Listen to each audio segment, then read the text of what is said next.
the Gentlementor. Brother Clint Branham is here. Is he bringing it? He's bringing it. All right, drop him in. Are you ready? Who knows? I was born ready. Where are you now? Clint, welcome. Howdy. All Hey, right. Wearing the Super Mario shirt. Right on. Yeah, it felt appropriate. Nice. Well, it is nice to meet you. You look like a friend of mine. There you go. He's got a 64 controller. Playing a little We retro game 007. Here, so that's right. GoldenEye. Yeah. You Playing look just Army like Men. a friend of mine. When you came on, I was like, holy cow, you look like a friend of mine I've known years ago. He's a counselor now, and I think he moved to like Nebraska or something. Anyway. Oh, that's funny. But the beard and everything, I'm like, wow, looks so familiar. So it's good to see you, man. Nice to meet you. How you doing? I'm doing well. Nice to meet y'all as well. Well, thanks for coming on here and hanging out with us a little bit. We're just gonna drill you with a bunch of questions and then Hope you're ready. Oh boy. Yeah, I hope you're ready. No, I'm just kidding. If you score high enough, you'll get to go into the bonus round. Oh, is there a cash prize? Prize is double. No, yeah. Double of nothing is still nothing. Yes. It is. Math. I like it. So what are you up to? Yeah, man. What's going on? Not a whole lot. I know I had been talking with Doug on Instagram about some stuff, Mark, and I don't know if Doug kind of filled you in, but like I'm friends with some people that you work with. Yes, he filled me with that. Yeah. So I have been hearing about you for a while now, and every time I've heard about you, I'm like, I like this guy. I want to meet this guy. So, well, sorry to disappoint. Here we are. See if you can guess which finger I'm holding up. Not at you, Clint. Come on, man. Where's the love? You know I love you. I know. So yeah, so tell us about you. What do you do currently? I work at Walmart at the corporate headquarters, which is about 3 miles that way. Okay. I do cybersecurity for Walmart. Nice. Ooh, I bet that's fun. It can be. It has its moments of, it's a lot of fun. It's got its moments of what in the world am I doing here? Oh man. So how did you get into cybersecurity? So long story short, I've been doing systems administration. No, IT stop. stuff. This is not how you make a podcast. It's not allowed. All right. Short story long.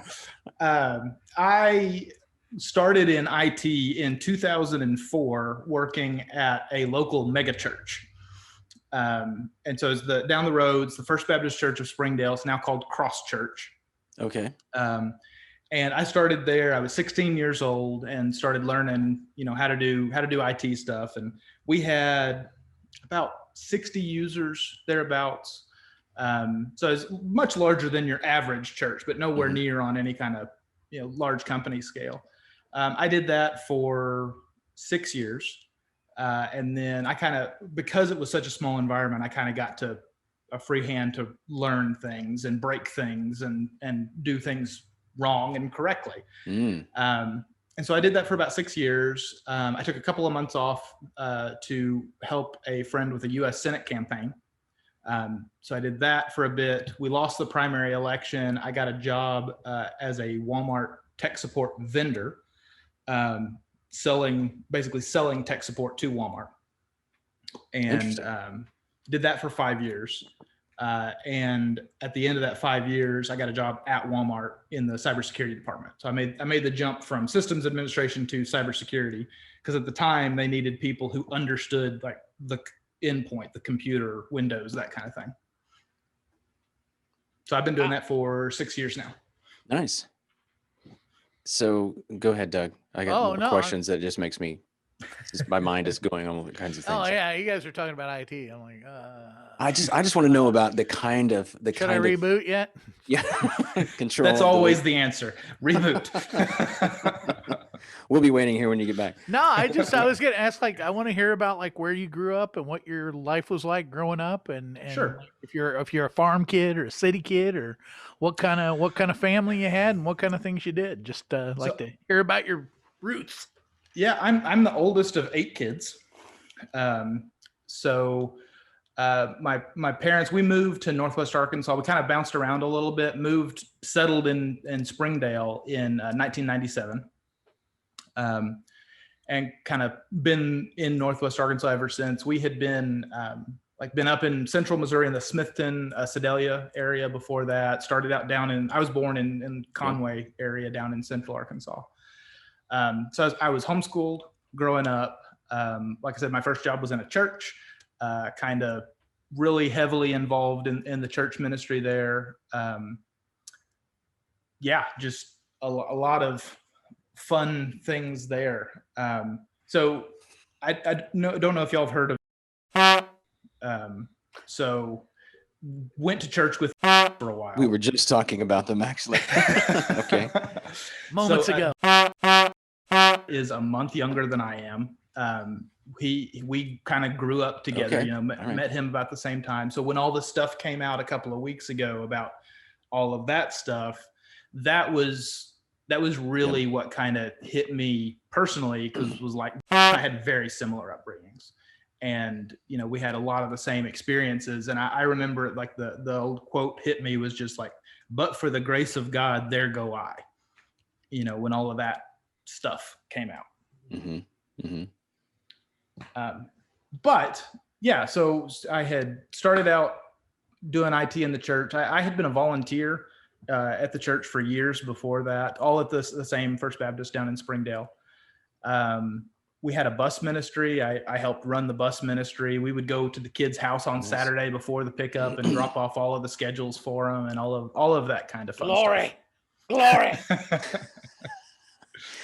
It sounds like you and I kind of have the same kind of background as far as that goes, as far as bus, except I did not go to church with. But I do want to know. We went to church at their house. So. That's what I was getting to. I want to know what happened, and we may be getting too deep too soon, but I want to know about the segue between you going to church at their home church, and then you end up working at a Baptist megachurch.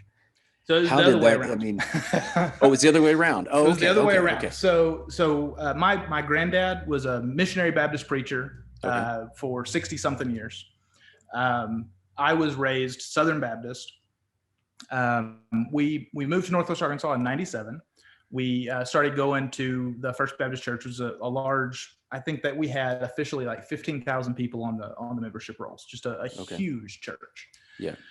We started going there because we'd been invited by somebody that Dad worked with. And when Mom and Dad got there, they recognized somebody from high school on one of the videos.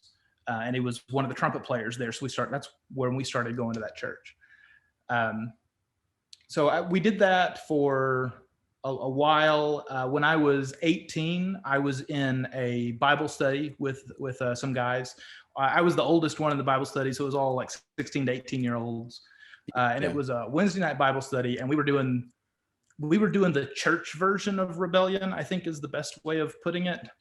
So instead of going out and doing all the stuff that the church told you not to do, we were studying the things in the Bible that the church didn't want you to study. Okay, we need some examples here. Come on. So a great example is, you know, we were going in like, okay, so the church teaches XYZ. The church teaches that this is how things are. That's not supported in Scripture anywhere. So where does that come from? The big example is worship on Sunday. Church says worship on Sunday. Where is that actually from? Because the Bible says that Saturday's holy. All this stuff happens on Saturday. And then all of a sudden, 2,000 years later, we're like, Sunday, that's the day. Yep. So that question there is what sparked the question of where did this come from? What changed? And I went to my dad and said, why do we believe what we believe? And Dad, to his credit, he took it seriously. And he was like, well, because it's the truth. It's like, well, but how do we know it's the truth? And we started kind of digging into it, and we discovered that a lot of the things that we believed because we believed them. We had no basis for what the actual belief was other than what we believed. Just has always been done that way. That's how it's always been done. Yep. So we got involved in some stuff. Like I mentioned, we went to the home church for a while.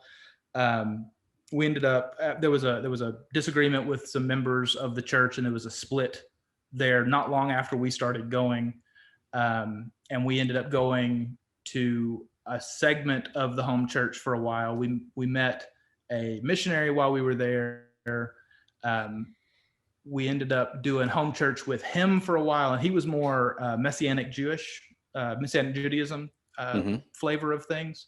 Mm-hmm. And looking back on it now, that particular segment of home church ticks like 9 out of 10 boxes for are you in a cult? Which is a very interesting retrospective. That's a high score. That's a really good score. How high does it have to be officially be considered? You got to get those numbers way up there. I think the only thing that it didn't actually do is the leader was not super charismatic. Like, he wasn't the type of person that you would drink the Kool-Aid if he offered you the Kool-Aid for it. But everything else that they tell you, this is how you identify a cult, it applies to that church. Wow.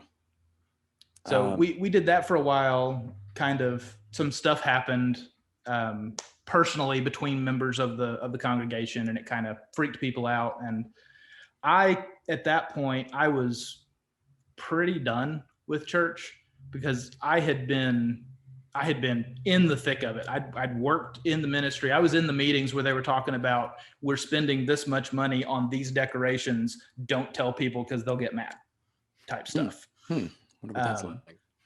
Oh yeah. And there was some stupid stuff. Like we had a new building that we built, and it's like a $30 million facility. And they had these chandeliers, and they got the chandeliers just stupid cheap, just incredibly cheap on these chandeliers, but they looked fancy.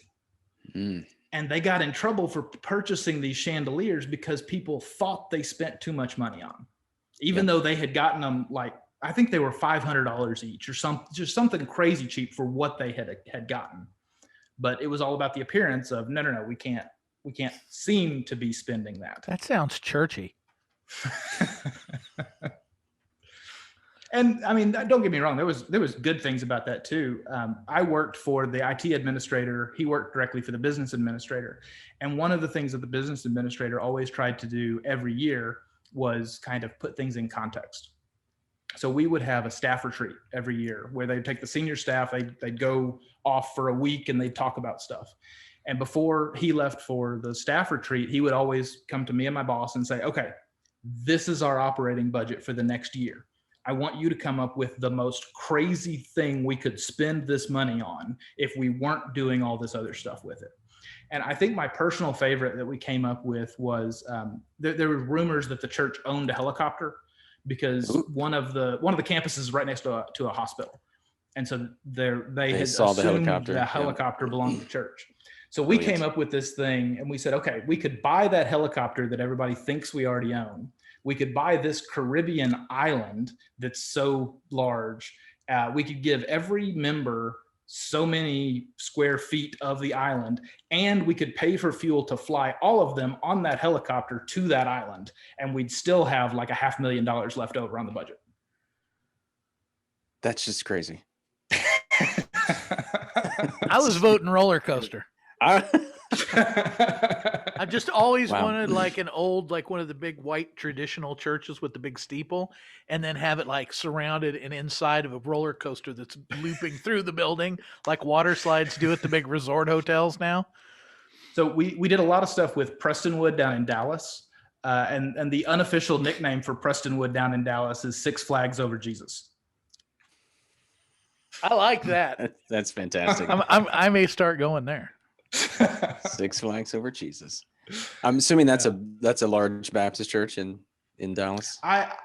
They may actually be non-denominational. I'm not entirely sure. They're a giant church though. Yeah. I've not heard of that one. I may have to look them up. Yeah, we had, I said 14,000 people on the attendance rolls. We'd average 3,000 to 4,000 people a Sunday. I think they averaged like 10,000 people a Sunday. Yeah. Wow. It's a lot of traffic. That is. It's a whole lot of traffic. It's a lot of It's a cups lot of coffee. diapers and A lot of styrofoam cups. That's a lot of unhappy people to have in one place. Ain't it though? It is way too many people. So I'm trying to get like this chronological kind of story of Sure. where you're coming from. So this is now, how old This are would you? be Like, 2009, thereabouts, 2009, Okay. 2010. So this was about, I was still working at the church. okay. So I was working at the church while we're going to all these other churches. Right.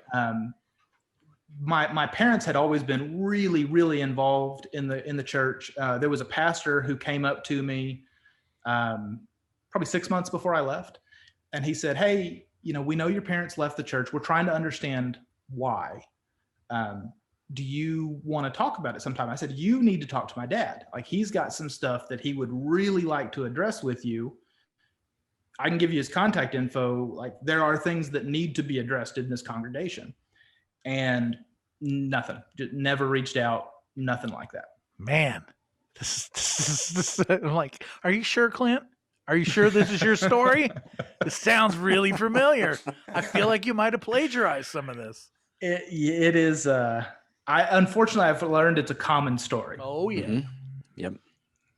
So 2010, I quit working at the church. I effectively just quit going to church anywhere. I had a new job. I was working Sundays as well. I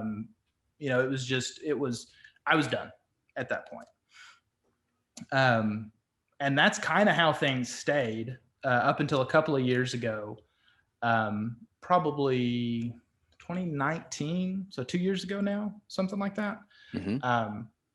And I was kind of at the point where, you hear in the church, people talk about like head knowledge versus heart knowledge and everything. And like, before I get to that, my parents kept going, like they left the cult that we were in effectively as well. And this was with the rabbi, the cult with the rabbi.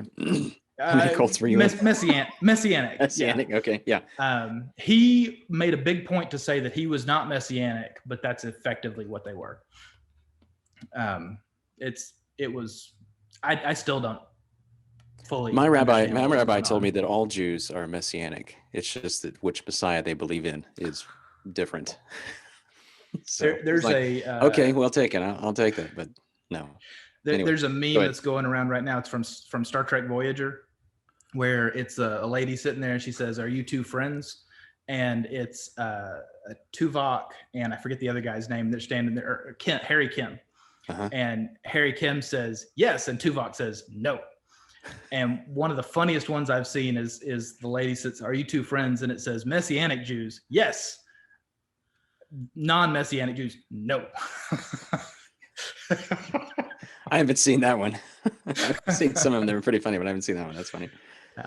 But my parents, they started going to a Jewish synagogue here in Bentonville. Okay. And about a couple of years later, I bought my own house, moved out, started doing my own thing. And probably 2 years later, my dad sends me a message and says, "Hey, just so you know, we've decided we're going to convert to Judaism." The whole family at that point. Okay. And I was that's exactly kind of the reaction I had was, Okay. all right, that's a thing that can occur, I suppose. Apparently. So probably 4 years how many ago people? now. How many people in your family altogether? So As close as there's you 10 people total. How many made the leap? 7. Wow. Okay. So you and two others who. Me and the 2 oldest brothers did not. So the 3 oldest were like, no. Okay. Yeah. So my oldest sister, she did, and she actually ended up going to Israel on a birthright trip and was over there for a month because she's Jewish now and technically could get Israeli citizenship if she wants to. which is crazy to me. So did your family? I don't know if you answered this question because I work with we have a vendor with a Jewish rabbi. Is he? Did they get denied 3 times? Because he said that they deny if someone wants to convert to Judaism, they're denied 3 times. I know it was a long process. I don't know for sure the intricate details of how it all went down. I went to the bar mitzvah at the end of the process. Oh, okay. All right. Neat. So, yeah. So that was Wow, 4 man. years ago now. You said 4 years ago? Here's the part of the story I've never heard before. Yeah. Never heard that. Everything else I've heard versions of. Normally it's just like backslide. You know, it's like, we're done with church. I'm done with Jesus. I'm done with God. And it's like, what? Christian didn't work out for me. Let's go to Judaism. A lot of people going Orthodox right now. There's a big move toward people going Orthodox. But you never hear of people going, we're going the other way. Yeah. Right. Yeah, absolutely. It's We're looking for cucumbers. Very unusual. That's crazy. But yeah, that kind of, I remember asking Dad, like, why? You know, not out of a just like, why are you doing this? But just honestly, what is occurring? And I remember we were on the phone. He just kind of sighed and he goes, "It's just something we have to do." I'm like, okay, that's cool.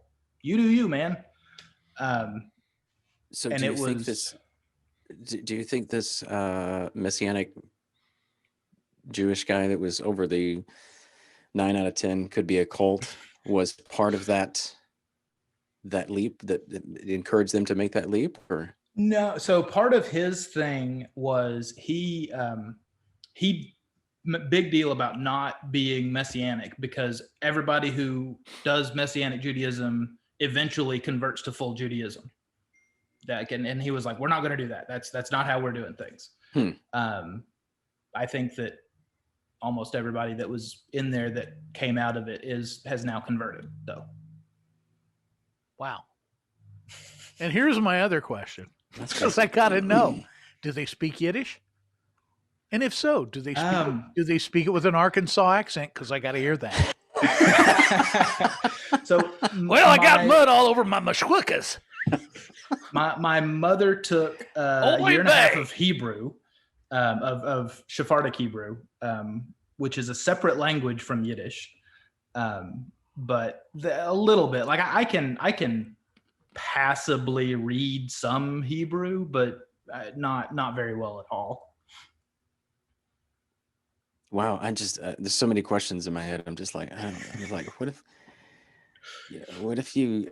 I'm not even gonna go there. There's just. I'm gonna back up. I'm gonna back up. Yeah. So that happened, like I said, about 4 years ago, and then probably 2 years ago, up until about 2 years ago, I was still in the, I don't go to church, but everything's fine type thing. Yeah. And I started having some conversations with actually a mutual friend of ours about some stuff, and I kind of realized that everything's not fine.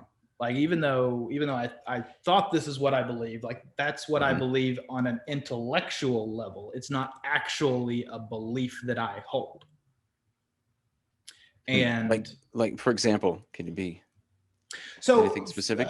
Yeah, I mean, for example, like I on an intellectual level, I know that God exists. Like I know He does. I've seen things that tell me God exists, but I don't feel it right here, if that makes sense. Mm-hmm. Okay.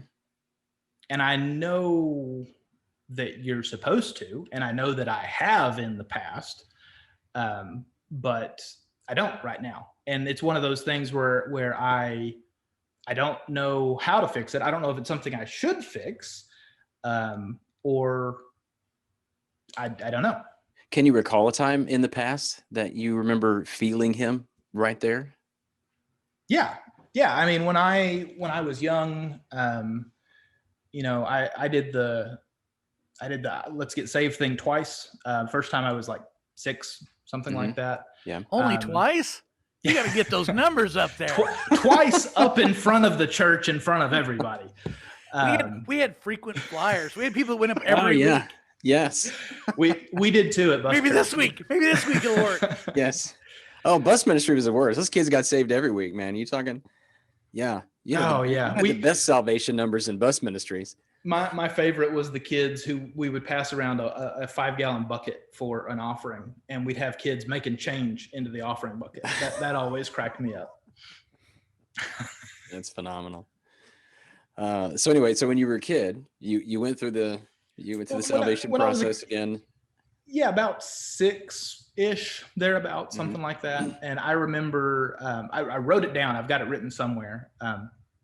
There was a puppet show, and in the puppet show, it was like an on TV, like PBS type, lamb chop type puppet show.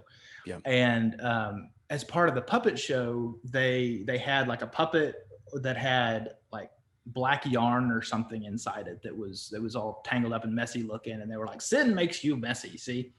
And I remember, I don't want to be messy. Let's not do that. So that was the first time. And the second time was 2004, so I was 16. I was working at the church at that point and went to youth camp up in tell you the type of church. Youth camp was at Keystone, Colorado during the summer. Yes. Nice. And did that. And, I remember that was a pretty real experience, as I felt all the things you're supposed to feel and all of that kind of stuff. So when was the last time? The 2004. That's the last time you remember feeling that feeling? That's the last time I did the church thing. The last time I felt the feeling, like you felt God, like you felt like Yeah. you believed, like it wasn't just in your head. The last time that I know for sure that I felt like that's God right there would have been 2019. Okay. And that was I had been there was somebody who had confided in me, some stuff had happened, and I was mad about it. Like it was one of those, like, how could you, God, let this happen type thing. And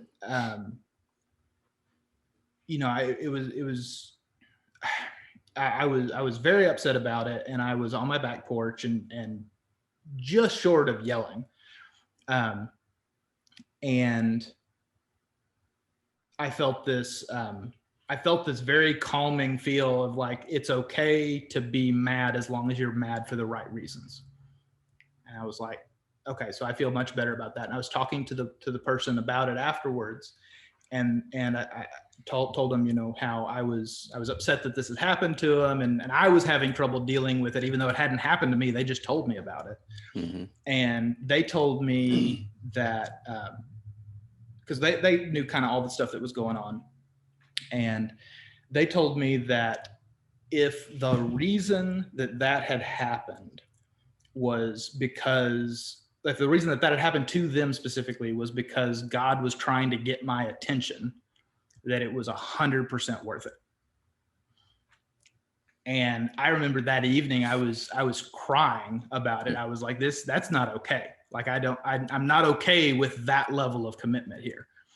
And I felt this presence that came, and it just said, if you, like, imagine if that person loves you this much, imagine how much I love you. And that's when I was just like, holy cow, like, I can't handle this right now. Yeah. Wow. So that was probably the last super intense time. Interesting. I'm trying to think about probably the handful of times that I physically felt God, I guess, in that sense. And I kind of agree with you that it's few and far between. I think, I don't know. And you said something a minute ago. You said, that you are supposed to feel him, because you said you had the head knowledge of God. You had the intellectual knowledge in the God. You believe that he exists, but you're supposed to feel him, but you haven't in so while in such a long time. And I'm like, what is that makes us think that we have to feel? We think we need to feel him. Mm. Yes. Go, Doug. Yeah. Go. You're up. No, man. What is that? But is that one of those things that just makes us go like that? What you were saying earlier about, well, we go to church on Sunday because, well, we always have. No. Yeah. Well, you'll feel God in your heart. Well, why? Here's Because that's just the way it's supposed to be. the problem with feeling God in your heart is that there's no substitute for it. And everything else that humanity does is a bad attempt to replace that. Yeah. It's that pure and that good. So we stumble around trying to get to things because we can't get as much of that as we want, which is really a fallacy. It's a false way that we think, because what we have to do is ask ourselves, what do we know about God? If all we have is head knowledge, Mark has been through this situation. I've been through this situation, similar situations. I lived my life and I was just a freaking worthless heathen, and I got saved and I went the other way and it drove people nuts and they wanted me to leave him alone, except for him. He wasn't smart enough to get away. And here we are 20 years later. And and I just like, I was just furiously after God. And it was like things got so great and I got into praying and fasting. And I was just closer to God than ever been. And then it was like one day the faucet turned off. And it was like you said, this stuff was all here. Yeah. But there was nothing here. And I spent 8 years beating the ever-loving crap out of myself. And what I found out was that it was just me beating myself up. I had this idea that I couldn't hear God, and so somehow he wasn't there anymore, or that he wasn't listening. Now, my head knowledge knows that's all a lie, but you can't fight. It's hard to fight your feelings, man. When you feel like you're alone and nobody's listening, it's hard to argue with that feeling. No kidding. And so I beat myself up and ran at it and did everything I could. Went to college and got a degree and worked for churches and sought after everybody I could, every teacher and every book. And somebody tell me something, somebody give me the information. And it was one afternoon that was kind of that same similar feeling, sounds like to what you were talking about, your 2019 experience, was God showing up again. And he wasn't showing up again. He was showing up and going, I've been here all along. You've been acting crazy.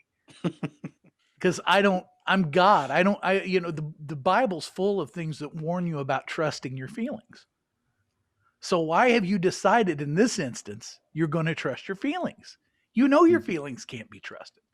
Now, it's the second thing I know. I know God is omnipresent. That means he's everywhere. It doesn't mean he's everywhere. It means everywhere is in him, which is completely backwards of the way they taught me in Sunday school. That's not how it is. God isn't everywhere. Everywhere exists inside of God. That's how God is omnipresent. So God never goes away. He can't. It's an impossibility, just like God can't lie. God is always there. He's always right there. The problem was my emotional junk and my garbage that I was telling myself in my head was clouding my hearing. And I couldn't hear him. And then one day he came back and it was like sunshine and roses and flowers. And I wrote a book and drove everybody crazy again. And they all wanted me to shut up. Just stop, would you? And then after a few months, it kind of started slowly turning off again. I'm like, no. And I go into this panic and it's like, no, you don't have to panic. I'm right here. Understand. And this is how God put it on my heart. Because I heard Dietrich Bonhoeffer talking about this one time. And I thought, man, I like Dietrich Bonhoeffer a lot, but I think he's nuts on this. Now I think he's right. We accept from the time that we get saved that what we are in is a new life. We've been born again and we are maturing from children. When you grow up and you're children and then you're teenagers and then you reach a certain age, what happens? It's time for you to go out on your own. It's time for you to go walk on your own feet. And that knowledge is all you get. Yep. And you have to start walking and taking the steps. See, every time you made a move toward God, he was right there with a message. He was right there knocking on your heart, going, still here. And that's what happens. It's all a trick of perspective. He's the guy that taught me that over 20 years ago. That's one of the most valuable lessons I've ever learned in my life, is how valuable perspective is. Here's what happens to us as faith people. We start to feel this way, and that shame and guilt mount. We start to feel like we're imposters. And it makes it more and more difficult for us to be around other Christians because they're all acting Like they're blessed and Like they've got you it worked blessed the out. stress, brother. Everything's great and awesome here. Nobody's got a problem. Yep. Well, It's a if vicious I'm the cycle. only one with the problem, what does that make me look like? Well, the last thing I'm going to do is expose that problem. I'm Yep. going to hide that. And that's going to help that problem to grow and get worse and worse and worse. It's just going to fester. So we hide that stuff and shove it down. We avoid other people and we get more alone. And what does that do? It skews our perspective more. Our perspective gets worse and worse because we don't have interaction with other people that can A, say, good job. And it could B, go, you're full of crap. Because we need honest, real friendships in our lives, people we can be honest with and people can be honest with us and nobody's going to run away. That's exactly why we're doing what we're doing on the internet. We've been doing this with one another, and I've been doing this with about 4 or 5 friends for years and years, telling the others about the other, going, this should be a thing. This is what church should be. Yeah. It shouldn't be, I got to walk into a building and sing your songs and read your words on the screen and listen to this guy talk, and I can't have a problem and I can't ask a question. That's not church. It's just not. Like you said, I did the same stuff. I went back to the Bible. What's the Bible say about church? Oh, you know what? It doesn't say they went to church on Saturday or Sunday. It says they met together every day. Yeah, there you go. In each other's houses. They were on a rotating cycle. They were having carry-in dinners, man. I mean, it's the most basic stuff. All it is a community of people supporting each other. Some days you're the pastor, and some days I'm the pastor. Some days you need the help. Some days I need the help. You don't need to take up an offering. You don't need t-shirts or programs or any of that other stuff. All you need is to connect with other human beings that will support you. So I feel like that's what we're here doing. I feel like we need t-shirts though. I want t-shirts. We don't need them, but I want them. Well, you should Looney Tunes. We got to get those back. I'm curious. That's my spiel. We'll take that. And if you, Clint, if anytime you want to stop and recant on some of that, you can. But I had some other questions here for you because sure. I'm listening to a podcast of whom I imagine is a friend of yours who is reading through his journal, and talking about his experience growing up in the fundamentalist. I guess it was in a zip code very near you. Probably in a zip code very near you. And I'm finding it interesting. First of all, I have to say I enjoy listening to it, but the problem is I was looking for, I guess I was looking for the Nancy Grace version of the. I was looking for the dirt, and he really gets into talking about his experience as homeschool and some of the things they would do, and then in the church and so forth. And he was talking about them meeting in the church and how, it consisted of, them getting together and singing, which was like, and I'm quoting him on his podcast. He said there's like, there were like 8 daughters of the families who all played violin, and that was the worship or the recorder. Violin and piano and recorder. And recorder. Yes. I'm just like, that alone just is frightening. I'm that would make me go to Judaism for sure. But anyway, and then he was talking about how people would get up and they would confess their sins.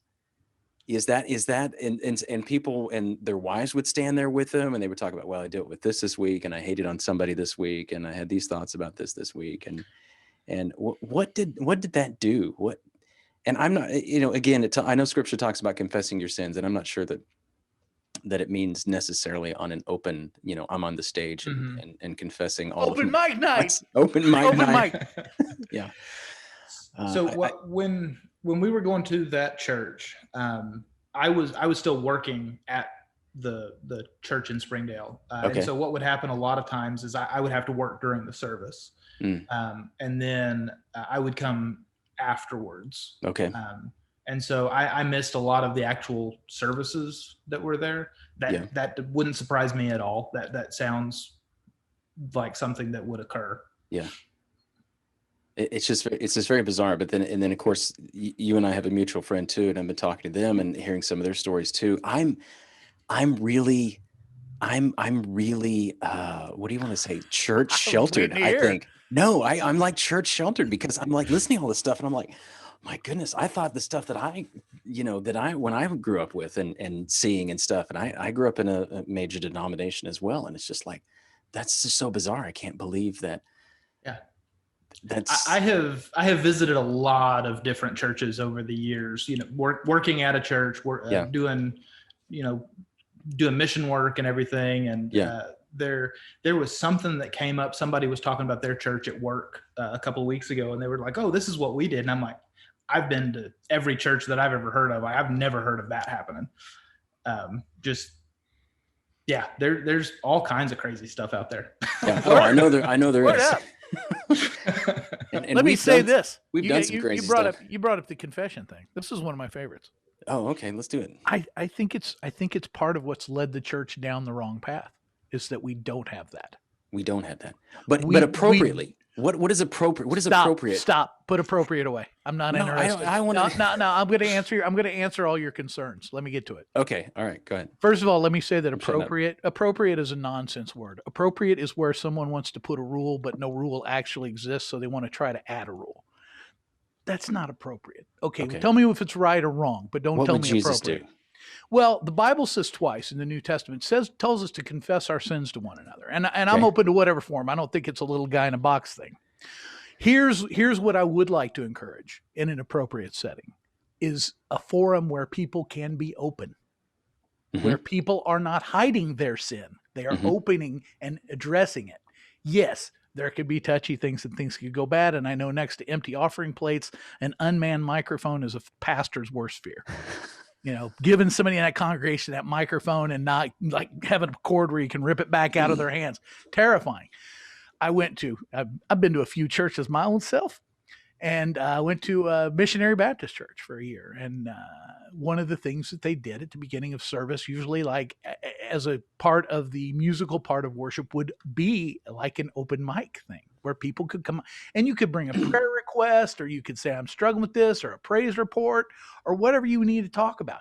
But that's a critical aspect of what church is. Everybody needs to take part. When one guy has the microphone all the time, he's taking part. Everybody else is an audience. If we want to encourage people to heal from the things that have hurt them and injured them and drugged them down, they have to be in I hate to use, buzzwordy stuff, but in a safe space where they can expose themselves, they can be vulnerable, and they can be transparent and be honest and not worry about being rejected or kicked out or shunned. They need to know they're going to be embraced with love. That's where the problem is. So, because we don't feel safe. We don't feel like that.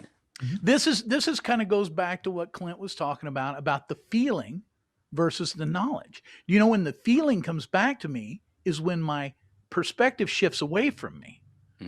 When I take that love and try to put it on somebody else, in an appropriate way. When I try to give that love of Christ away, that's when I feel God again. And that's when it's like crimping the hose. You're filled up with love, but you can't feel it if you crimp it. You only feel it if you let it go. The hose gets wet first, as my old friend used to say. You gotta let it run out of you. So I took one thing and tied it back to another. I know it was incoherent. No, I'm not getting paid for this. No, you're not. This is pro bono.